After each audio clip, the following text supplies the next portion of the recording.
Salut à tous, alors c'est Frédéric Delavier, l'auteur du guide des mouvements de musculation qui vous fait encore une petite vidéo. Alors cette vidéo elle portera principalement sur un accident qui arrive assez fréquemment au développé couché et cet accident c'est la désinsertion totale ou plus souvent partielle du grand pectoral. Alors c'est au développé couché. Alors je vous montrerai, le grand pectoral est ici, voilà, et ça j'ai dessiné ici, c'est une désinsertion partielle, vous voyez. C'est en général le faisceau claviculaire du grand pectoral qui s'arrache, qui se rétracte. Mais bon, ça peut arriver des fois que tout le faisceau se déchire.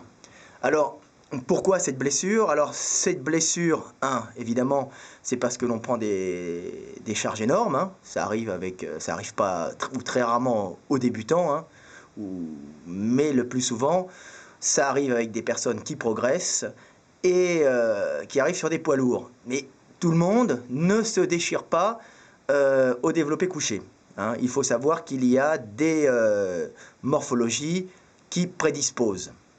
Alors, pour que les gens comprennent, alors là encore, je vous montre quand le bras est porté en arrière, hein, vous voyez bien, principalement, c'est le faisceau claviculaire qui est ici, qui est principalement étiré au départ. Hein. Donc en général, on commence à lâcher d'ici, tac, tac, tac, tac, tac, et c'est cette partie. Mais il arrive aussi que tout se déchire. Alors, quelles sont les morphologies qui prédisposent à cette blessure? Eh bien, c'est simple, voilà. Ce sont les morphologies qui ont des cages peu épaisses. On va maintenant plutôt parler des morphologies qui protègent. Alors voilà, si vous avez une cage épaisse, évidemment, vous ne descendrez pas la barre aussi bas, voyez, que quelqu'un qui a une cage peu épaisse, et donc le coude descendra moins, et du coup, je vous passe, voilà, le grand pectoral sera moins étiré, car plus on descend, plus au développé couché, plus le grand pectoral est étiré. Alors il est évident que si la cage arrive là, évidemment, le grand pectoral sera moins étiré, car le coude descendra moins bas. Donc, une autre morphologie qui prédispose voilà, je vous l'ai mis ici, c'est la taille des membres supérieurs. Alors si vous avez des longs bras, et particulièrement des longs avant-bras, bah, vous allez descendre plus le coude. Hein. Alors là, vous avez, regardez, ça se voit pas tellement au premier coup d'œil. Là, vous avez une cage, on va dire que de deux côtés, la cage est la même.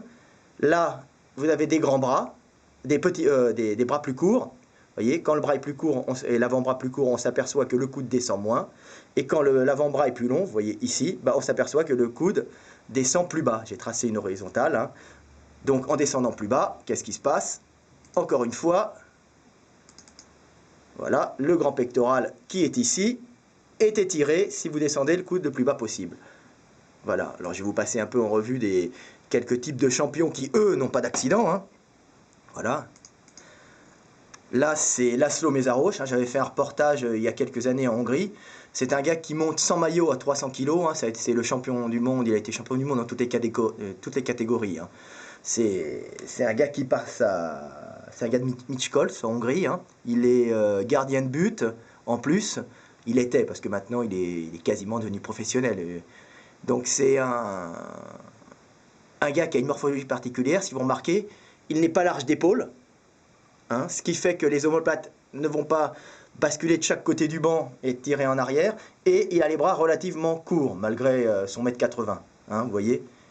Donc, il a une cage assez épaisse, clavicule courte, ce qui empêche l'omoplate de basculer de chaque côté du banc et d'étirer encore plus le pec. Voyez, et bras courts. Ça, c'est une morphologie de champion. Alors après, il y a l'influx nerveux qui joue. Hein. Il y a le travail, la nutrition, entre guillemets. Hein. Mais surtout la morphologie. C'est la morphologie qui fait le champion. Hein. Bon, après la volonté. Hein. Là, je vous le montre encore, parce que c'est tout le temps intéressant. Voilà. Laszlo Mészáros, un des plus grands champions de bench press. Voilà. Voilà. Je vous le passe. Hein. Vous voyez une morphologie qui est particulière. Hein. Épaules peu étroites, bras courts, cage relativement épaisse. Donc après, je vous montre une autre morphologie quand les super poids lourds. Voilà. Là, c'est Csongor Kocsi. qui avait gagné les championnats d'Europe avec une barre à 290 à l'époque. Hein.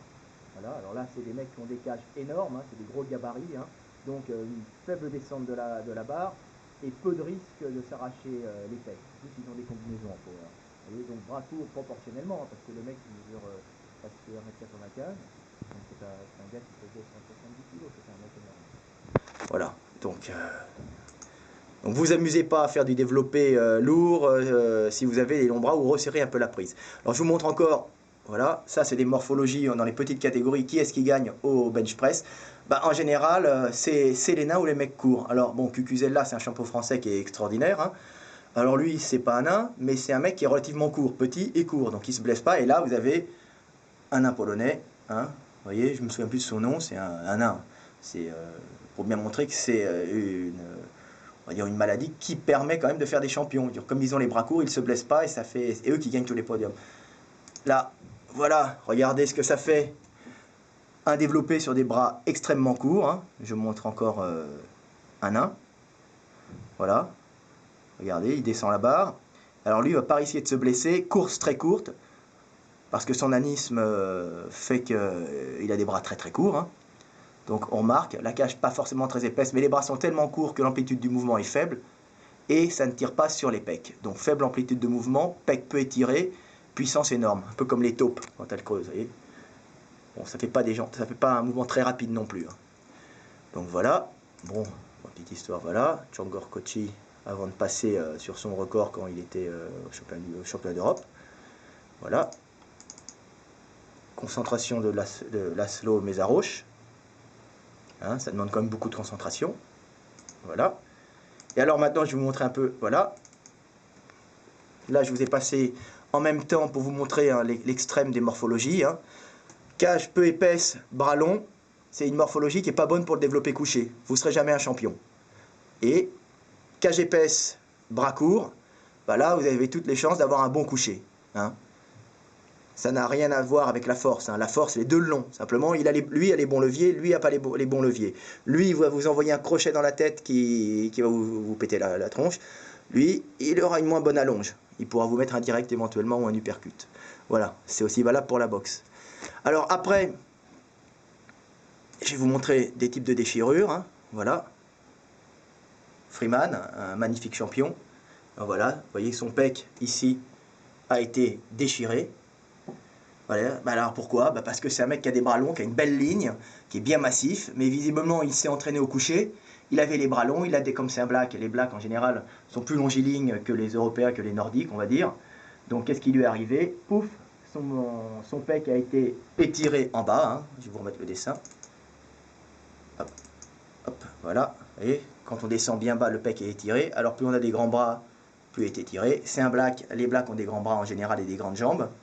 Donc qu'est-ce qui arrive? Il se pète le pec. Alors une autre photo de Freeman, hein, qui est un mec exceptionnel, hein, parce qu'il est revenu plusieurs années après, et c'est un des plus beaux bodybuilders, malgré sa blessure. Voilà, vous voyez son pec, ici, arraché.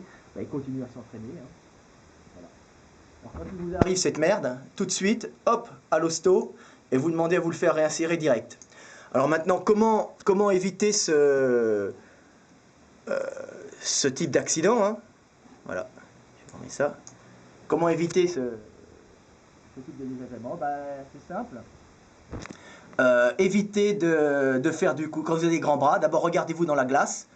Et puis si vous avez des grands bras, bah, resserrez un peu la prise. Hein. Ne vous amusez pas à faire une prise large. La prise large, c'est bien pour les mecs qui font du power. Mais c'est pas bien pour les gars qui ont des grands bras et qui n'ont pas le but de faire de la force. Hein. Vous pouvez être très fort en ayant des grands bras, vous serez un bon deadlifter, vous pouvez quand même être fort au coucher, mais par sécurité, les mecs, resserrez un peu votre prise. Voilà, alors après, je vous montre un dernier petit truc. Technique de bencher, si vous faites du lourd, même avec des grands bras, voilà le truc. Attendez, je recherche le... Voilà, on va terminer là-dessus.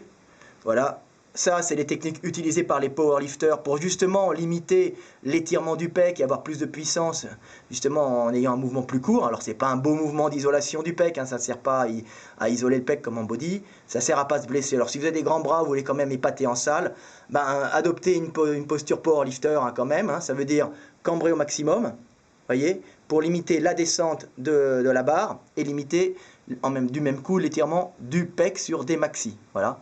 Donc c'est bien cambré, pied au sol, la tête qui ne bouge pas, le menton rentré, hein, pour ne pas vous niquer les cervicales. Hein, alors bon, on m'a dit récemment, oui, quand on rentre le menton, on risque des hernies. Bon, il y a très peu de hernies en muscu, hein, et de toute façon, si vous avez la position inverse, c'est pire. Hein, et en général, c'est plutôt les mecs qui ont des hernies cervicales, c'est plutôt des dégénérescences ou des malformations de base. Donc en général, c'est menton rentré, cambrer au maximum, sortir la cage, peu d'amplitude. Ça, pour se protéger ou pour faire des maxis. Autrement, bah, si vous voulez vous développer les pecs, c'est pas sur du maxi, hein, les mecs. Bon, bah, c'était Fred Delavier, j'espère que ça vous a un peu aidé. Comme ça, vous voyez que tout le monde ne peut pas performer au coucher. Et ça ne veut pas dire que vous n'êtes pas fort. Ça veut dire simplement que vous avez des grands bras et vous serez bon ailleurs. Voilà, salut les gars, à bientôt.